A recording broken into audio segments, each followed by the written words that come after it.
Hello everyone, welcome back to the channel. I'm Julie and today you are joining me on a luxury project home tour. This is my personal client project that I have been working on for over 2 years now, and we have finally completed the entire project from start to finish. Not only will I be taking you on a home tour today to detail all of the designs, but I will be talking about all of the challenging conditions we had in the before space and how I came up with some viable solutions. So if you are someone who is obsessed with all stages of interior design, especially during remodeling, construction, demo, and installation, this video is for you. Let's start with a quick introduction to the clients and my project. The clients are a husband and wife duo. They have no kids and this big, beautiful dog. So this single family residence houses just their immediate family with the hope of starting their own family in the future. The home is nestled in the hidden canyon hills of Irvine. It is a much sought after gated community designed and developed by Toll Brothers. The house is just under 6,000 square feet and actually sits on a smaller lot. It's just under 7,000 square feet. That is very common for these custom homes in this type of neighborhood. You don't get a whole lot of you don't get a whole lot of land, but what you do get is a lot of livable indoor space with huge, expansive, gorgeous views. The appeal of these multi-million-dollar properties is really that it's turnkey. You purchase the home, it's complete, it's finished, it's finalized, but it might not be up to your style and aesthetic. This is where I come in. The clients found me on YouTube and they actually sent over an inquiry to ask about my consultation services. The initial step of hiring me always starts with a consultation. I need to see what is it that you need out of this home. I could design a really beautiful space, but it's up to you to determine whether or not I am the right fit for you based on aesthetics, your needs, the construction, the timeline, the budget. Everything really has to fall in line to see if I'm the right designer for you and if you're the right client for me. When you first dive into a project, you always want to start with inspiration. What are the clients after? What look are they after? What mood are they after? What colors do they love? When the clients initially sent me their Pinterest mood board, I saw a lot of Japandi inspired elements. They love neutral colors, they love organic materials, natural materials, anything with a Japanese, Scandi inspired, wabi-sabi, perfectly imperfect feel. I knew that I had my work cut out for me, especially to remove all of the existing designer details that we see in this space to transform it into something very new and inspirational for my current clients. Let's start right at our entry landing zone. Even though this is a turnkey property, you can tell that the previous owners worked with a designer. I can tell they worked with an interior designer because you can look at the MLS images and kind of see that the space was really decked out. And my client's aesthetic does not match this at all. So I knew that the first things that we had to do in the entry is remove all of this paneling, remove all the wall sconces, the wallpaper. I actually love using panel molding to add visual interest to the walls, and when you inset it with wall covering, it further highlights that specific detail. Once we removed all of those former designer details, the wall covering out of this little tray ceiling, I knew that I wanted to add in visual interest, bring in some warmth. We installed oak planks and stained it in this really light finish. Although I do love rich warm woods as well, I felt like it was going to compete with the entry console, so we went with something light to kind of keep the entry area light, bright, and clean. Function is really key in an entry landing zone. You always need some sort of console, a place for you to drop off your keys, your purse, your wallets. It always has to be outfitted with a mirror as well. I think a mirror in artwork is kind of interchangeable, but we do have a really huge statement art piece on the left side of the entry, and then right above the console, I have this beautiful statement mirror. It's really important to not only specify stylish furniture, but you need functional pieces as well. I chose this sideboard. It's actually marketed as a media console because you'll see there's actual cable cutouts in the back, but I love to employ furniture pieces that do double duty. When you slide open this cabinet front, you're met with interior shelves. I imagined that the clients would be using this console to house their everyday shoes and house slippers. This is an Asian household, so you could bet that you are not bringing any outside shoes into the home, and this is the perfect solution for your entry if you have the same type of lifestyle. One of my favorite ways to bring the outdoors in and finish styling a space and a console is to go out foraging. You don't need to go out and spend money on fresh flowers or even indoor plants when you have this garden oasis right in your backyard. I always look for really sculptural branches with a lot of leafy green, anything that I can kind of pluck off the trees and sculpt into a brand new vignette. The end result feels clean, it feels chic, it feels polished, and best of all, it is highly functional for their brand new entry landing zone. We're moving on to the media room. This media room was actually like a mother-in-law's quarter. It has its own in-room kitchenette as well as an ensuite bathroom. But the clients decided to convert this into a media game room instead. The before media bathroom was totally builder grade. I mean, it can't get more builder grade than this. There's that accent tile that I hate for showers, this gloomy gray paint on the walls, this espresso builder grade vanity, the tiled countertops. I mean, it's just all sorts of wrong. This space got a complete makeover. I demoed everything from the vinyl plank flooring to the vanity, the toilet. We removed all the shower walls and the sliding glass shower door. Although the space functions exactly as it needs to, it's just not stylish. I knew that the first thing I was going to do was demo this entire shower enclosure and install full slab marble from shower pan to ceiling. Anytime you have this type of slab installation, you want to make sure that your plumbing fixtures are exactly where they need to go. Instead of having the clients climb into the shower to turn the shower on the same side the shower head is, I actually moved all of the plumbing hardware and handles to the right side entrance of the shower. This means that the clients can now turn on the shower head, the water comes from the shower head that's on the left wall, and they don't get wet as they come in and out of the shower. That is what design is all about. Modifying interiors so they meet the requirements of how you aspire to live and not how you're currently living. You know what's better than a wall-to-wall shower niche? One that's backlit. That's right, call me extra, but there is no way that I'm going to leave a niche unattended when all you need to do is drop in a little light strip to create that moody ambiance that people go nuts over. The shower fixtures are all by Brizzo. All of the shower fittings are from Kohler. Of course, you know that I'm going to link everything that you see in this home tour in the description box below so that you can shop the look from room to room. I love to cut really huge mirrors to install in small bathrooms, especially when you fill up an entire wall. It makes a space seem so much larger. But you can't just stop at clear glass. I wanted a moody space, I wanted a sexy space. So instead of just plain old glass, I chose bronze glass. So it has that really warm ambient glow.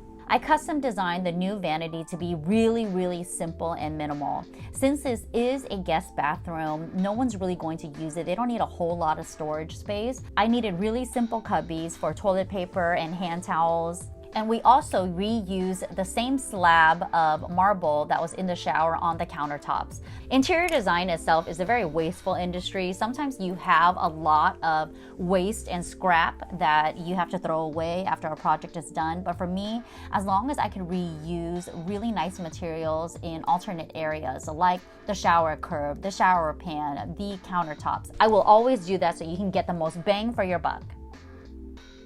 Adjacent to the media room is this teeny tiny powder bathroom that I am about to inject a whole lot of style into.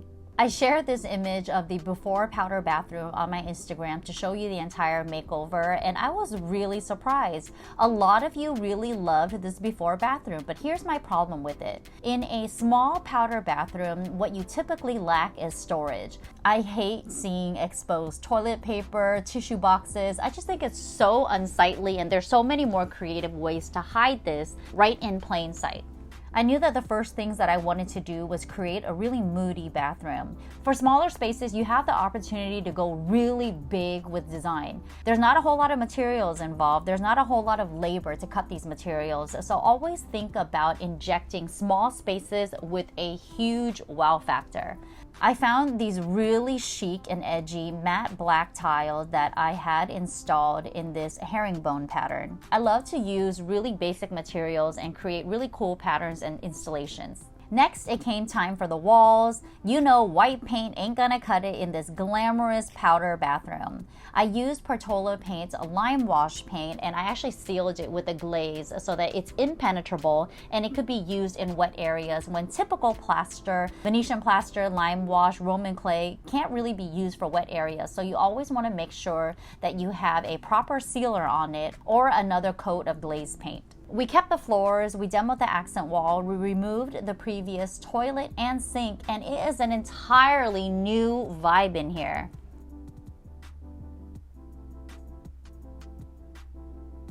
We didn't do a whole lot to the stairs, but it still felt like a really huge transformation with just a change of a paint color. We simply sanded down all of the dark wood and lacquered it in this clean, white, bright finish. This move really lightened the entire space and gave it more of that wabi-sabi aesthetic. We replaced the previous chandelier with a brand new custom bocce chandelier, and I am obsessed. Although the previous chandelier was proportionally scaled to the space, I felt like it could have been a little bit larger and a little bit longer.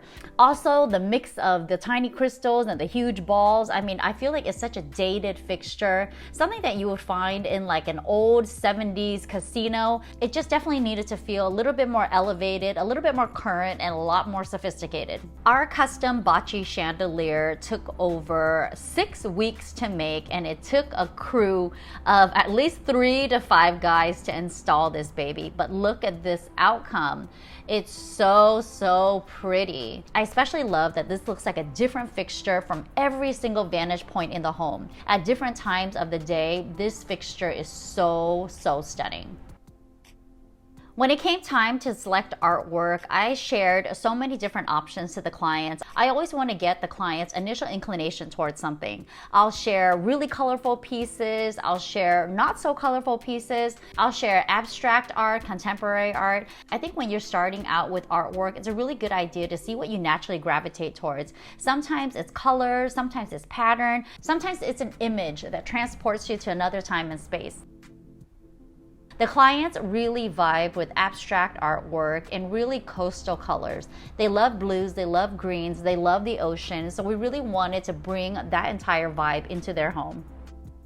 The dining room is easily one of my favorite transformations in this entire home. I wanted the new dining room design to feel really modern and really minimal. In this case, it was all about the finishes. Since this is an open concept space, sometimes you're struggling to figure out how do you make the entire home feel cohesive yet disparate with some distinct personality from area to area. One of the first things I did for this dining area was demo all of the built-ins, the bad lighting, the bad finishing. I feel like it just lacked so much personality but had so much potential. One of the first things I did was refinish the coffered ceilings. Black is one of my favorite colors to design and decorate with because black has the capacity to instantly elevate and frame out a specific design detail. In this space, we are talking about coffered ceilings. I love coffered ceilings. I love this type of architectural detailing where you can highlight a space and draw more attention to it. I removed the old wallpaper from the coffered insets and installed brand new cork wallpaper. I love how this cork adds a little bit of texture, a little bit of dimension, and with those little gold flecks in it, it actually pulls in some of the brass detailing that's on our lighting fixture as well. You can't forget these little details, especially when it comes to wall covering. Don't forget to save some paper so that your installer can wallpaper AC vents, ductwork, even the trim of light fixtures could easily be papered so everything disappears. I removed all of the previous built-in cabinetry, and I knew that I wanted to inject more warmth in there. We have custom walnut stained cabinets, 2 book-matched slabs of invisible white marble that's lining the entire focal wall, and a backlit cantilevered marble shelf to house all of the client's prized liquor bottles. When trying to decide between a round table or a rectangular table, you always want to go with the shape of the room. The shape of this space is pretty squared, but we knew that the clients didn't want a square table because they love the formality of having a round table in the space. we're able to seat 6 people around this 72-inch dining table comfortably with 2 chairs cast to the side. I love to purchase more chairs than necessary so that you could always slide more people into a table in case you're hosting and you have more guests at any given time. The chairs are from Burke Decor. The table is custom from Ben Soleimani. It is this gorgeous custom piece that's made out of Makassar wood. It's an exotic wood that's only found in Africa. So they mill it, they fabricate it, they custom make it to your size and specifications, and then all of a sudden, 1 year later, you have it in your home. This is custom designed. If you have the patience to wait for these really special custom pieces, I promise you that your home is going to feel so much more personalized as a result. What do you think of our brand new dining area makeover? Isn't this just so sick? Sometimes I have to take a step back and look at my own designs. Like, I cannot believe not only that I designed that, I conceptualized it, I went and shopped and sourced and found the perfect pieces to create this design. Interior design does not happen overnight. It took me over 6 months to source the perfect slab for our backsplash. I mean, I just kept searching and searching, and since it was a book match design, I knew I needed something really, really killer. From the dining room, you'll see that the living room is adjacent in this great room area. The living room before was a complete blank slate. I knew that the first things that we were going to do was replace all of the window treatments. Although I absolutely love drapery and shears layered together to frame any type of windows, in this case, the clients have full privacy on their property. So they don't have neighbors peeking in from the adjacent home. So I knew that what I wanted to do was remove the panels, remove the curtains, and install really modern shades instead. The fireplace, while not a total eyesore, was a little bit more of a traditional design. Not only did we want something a little bit more modern, but I think we wanted something a little bit more minimal in shape and frame as well. I designed this custom concrete fireplace surround and had it installed. I mean, we literally just did this in 1 day, and at the same time had the entire lighting team changing out all of the fixtures as well. Here is the brand new space with our really beautiful, huge leather Natuzzi sectional. This is a reclining sectional with all the bells and whistles. Not only is it really comfortable, really loungy, but it also has the flexibility to recline in some areas. So you really can customize this piece according to how you sit, how you eat, how you watch TV, how you lounge. I love it. It's not cheap, but it is such a luxury upgrade, especially if you love to watch movies as my clients do. Our brand new light fixtures are a bespoke piece. I had them installed at varying heights and clustered together. Number one, I didn't want a really huge statement light in the living room since the clients do watch TV in here. They still needed a vantage point from the adjacent kitchen without blocking the TV. You might know from a lot of my videos that I consider placing a television on top of a fireplace a huge design mistake. There's a couple of reasons for this. Number one, the ergonomic viewing angle of a television when it's situated above a fireplace is always too high. That means you're straining your neck to watch the television, but there is a simple and very effective trick that you can design and install around this condition to make it a whole lot more ergonomic and functional. It is with a hydraulic television mount. That's right, this entire mount could come down, it swivels to the side, it lifts up. There's just so many capabilities to this mount, and I am so impressed. The clients actually turned me on to this, and now I feel like if I have a client that wants a television mounted above their fireplace, this is exactly what I'm going to use. The most successful seating groups allow everyone to be engaged in conversation. So even though we have an L-shaped sectional that's grounding the living area, I also plopped in a corner leather accent chair that faces the sectional. This allows that singular person to not only be engaged in conversation, it's also a really great spot to dive into a book, to journal, or even just to have your morning coffee. You will see that it's adjacent to the kitchen, and while we didn't do a whole lot to the kitchen, I feel like the change of a backsplash is exactly what it needed to elevate the entire look of the space. The before kitchen wasn't bad at all. The clients didn't want to do a whole lot. They actually even wanted to keep the espresso cabinets, so there's some sort of contrast between the island cabinets and the perimeter cabinets. This type of mixed tile backsplash really dates the home. Anytime you have some sort of multicolored mosaic, it just looks so busy. When you want this Japandi inspired wabi-sabi type of effect, we gotta go really soft and tone on tone. Enter my favorite Zalige tiles from Zia Tile. I love how the variation of tile brings so much more warmth into the space. I love how the edges of every single tile are really raw and rough cut. That means that once you grout over the tile, the grout fills all of those little rough cuts and it creates such a perfectly imperfect composition. That's what wabi-sabi is all about. It's about embracing imperfection. It's about specifying finish with this very artisan feel to it. No two Zalige tiles are alike, therefore no two installations will be alike either.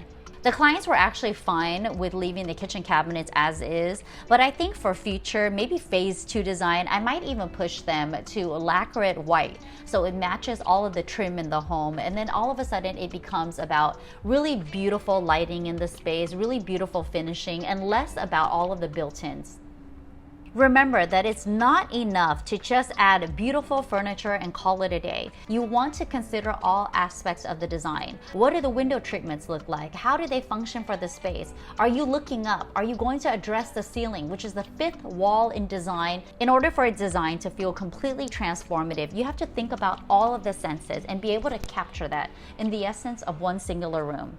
You have to be able to capture the mood that you're going for and select finishes that help support the entire vibe. As we travel up the stairs, we are met with this open loft area that is used as an entertainment area. The loft space was all about styling and redecorating. This was a blank slate as well. The clients wanted to use this area as their secondary TV viewing room. The footprint of the space was actually a little odd, since one side of the loft actually curves into the shape of the stairwell. So you have this really weird angle. Anytime you're dealing with a room with really awkward shapes or missing corners, you always want to measure the space accurately so you know exactly what type of furniture fits in the space. For me, I'm all about custom making bespoke furniture for all of my clients and my projects. I find that custom making furniture is just the most prudent way to go, especially when you're dealing with some challenging conditions. Not only can you specify the exact width, depth, dimensions, length of your piece, but you can also specify exactly what type of color and fabric you want it. I work in the trade industry, so for me, I have vendors that I work with that I've worked with for decades, manufacturers that actually build the pieces that I design. So I knew that I wanted a really beautiful petite sectional to anchor this space. The clients are not afraid of color, so I knew that I wanted this really saturated, almost turquoise navy to highly contrast with all of the white finishing that we have in the space. Again, with those wonky angles, I designed this media console to fit around all those really weird angles that we had in the loft. I wanted something really warm, really minimal. I actually wanted to tone down all of the grays that was in the floors and warm it up a bit with really rich millwork and finishing.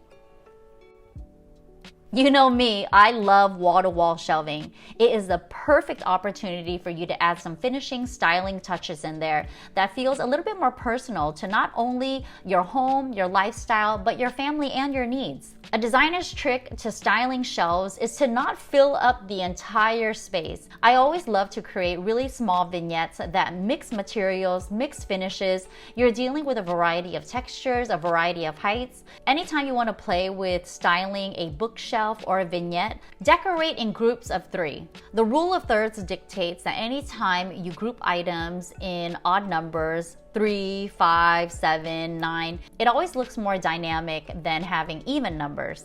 We totally scored with some of the finishes in this space. This rug I found at RH Outlet, and it was almost 90% off the retail price, which was insane. The coffee table is a travertine piece from CB2. I love sourcing natural stone for luxury projects because no two stones are alike. You're never going to have the same slab from project to project or even room to room. What do you think of this loft design? Is navy blue something that you would consider for a sectional in your home?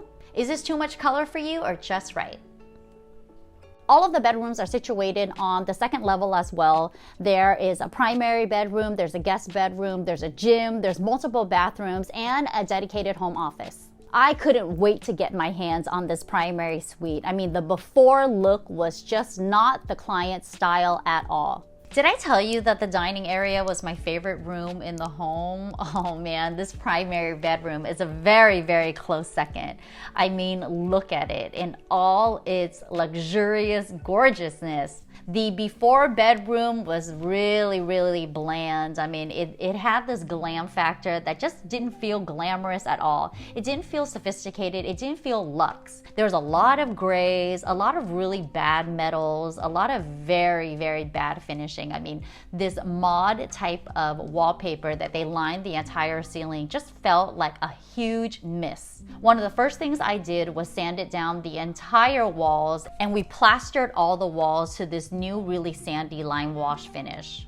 The clients are obsessed with wood slat walls, and I knew that we really wanted to play up that focal wall for them behind the bed. We added the same type of wood beams to the ceiling. This is not structural. It was really added to create more visual interest to the ceiling instead of just putting wallpaper on it. I think anytime you have an opportunity to deal with a tray ceiling or some sort of inset, there are so many more ways for you to highlight it with panel molding, with beams. You want to try to inject some sort of three-dimensional quality to it to really help it come alive.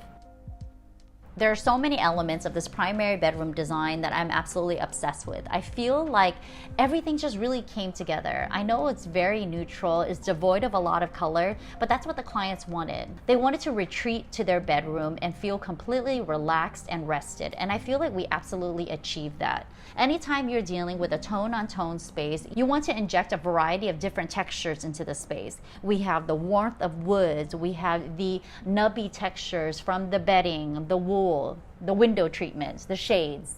I bet you didn't even notice the old carpet that was in this room. That is the beauty of really great design. It has the capacity to elevate things that you already have in the home and somehow makes it feel fresh again. Of course, no Julie Khuu interior design is complete without motorized window treatments. Who doesn't want to wake up to this gorgeous view at the flip of a switch?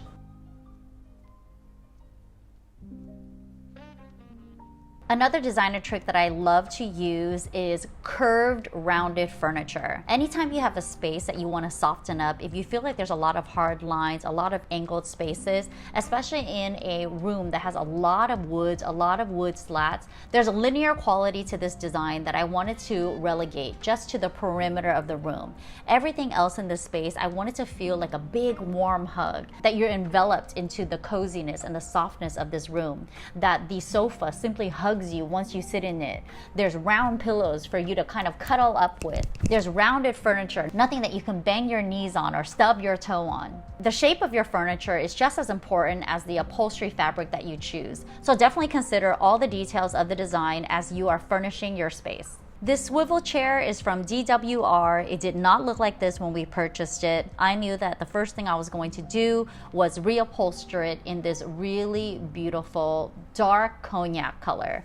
This is one of the first colors that we decided on for this primary bedroom. The clients knew that they wanted a pop of color in the space, and they knew that they wanted something warm. So I introduced this color as a way to bring forward the warmth of the wood slat walls further into the space.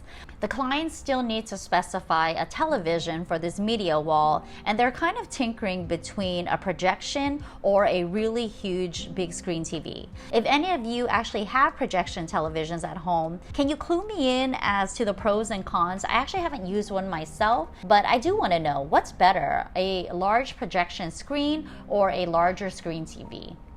I feel that we really achieved a very modern European elegant space with the lime wash walls, the wood beams, the nubby furniture. What do you think of this bedroom design? Is this something that you could see in your own home?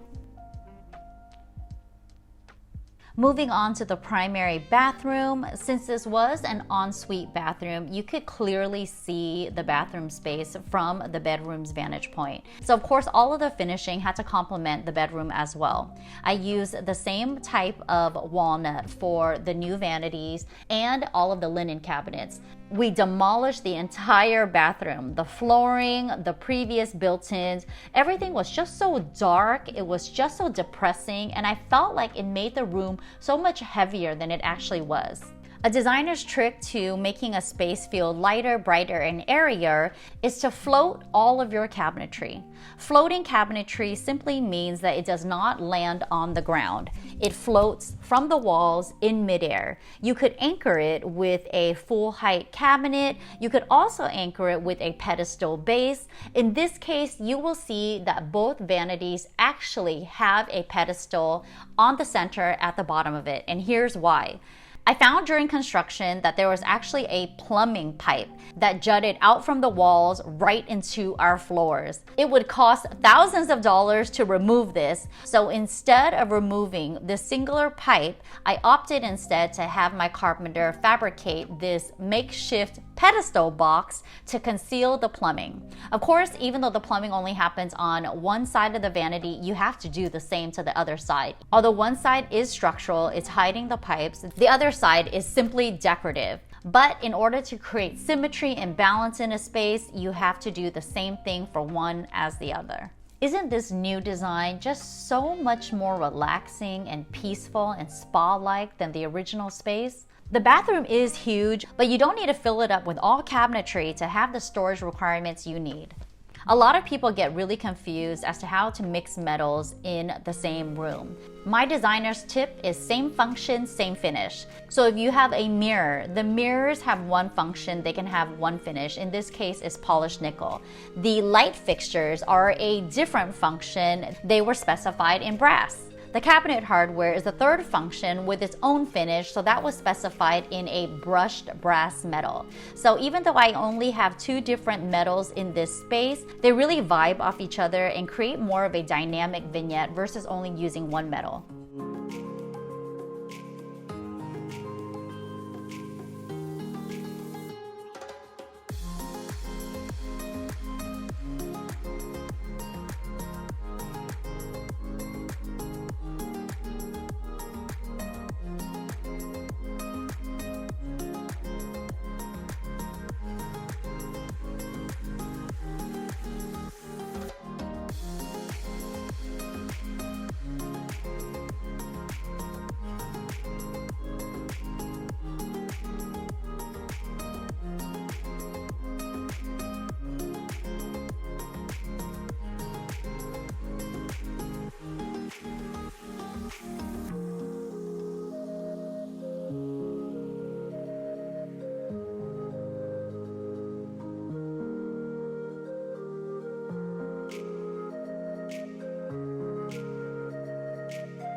That's it for today's luxury home makeover video. What did you think of my latest client project? I think it's so important to share all of the details that go behind a design. Everything from concept to inspiration to actual sourcing, implementation, and procurement. And of course, all of those challenging construction details that happen along the way. 2 years might seem super crazy for a remodeling project, especially one that doesn't deal with a whole lot of structural changes. But you have to remember, we are dealing with post-pandemic interior design here, people. You are dealing with new construction issues, scheduling issues, delivery issues, shipping delays. All of that is heavily into play here, as well as being able to schedule these contractors and subcontractors, especially when they're spread so thin. So right now, I do want to openly share and admit that construction costs are still very, very high to where they were pre-pandemic. We're talking about a 30 to 40% inflation value, not just on services and labor, but on the price of materials as well.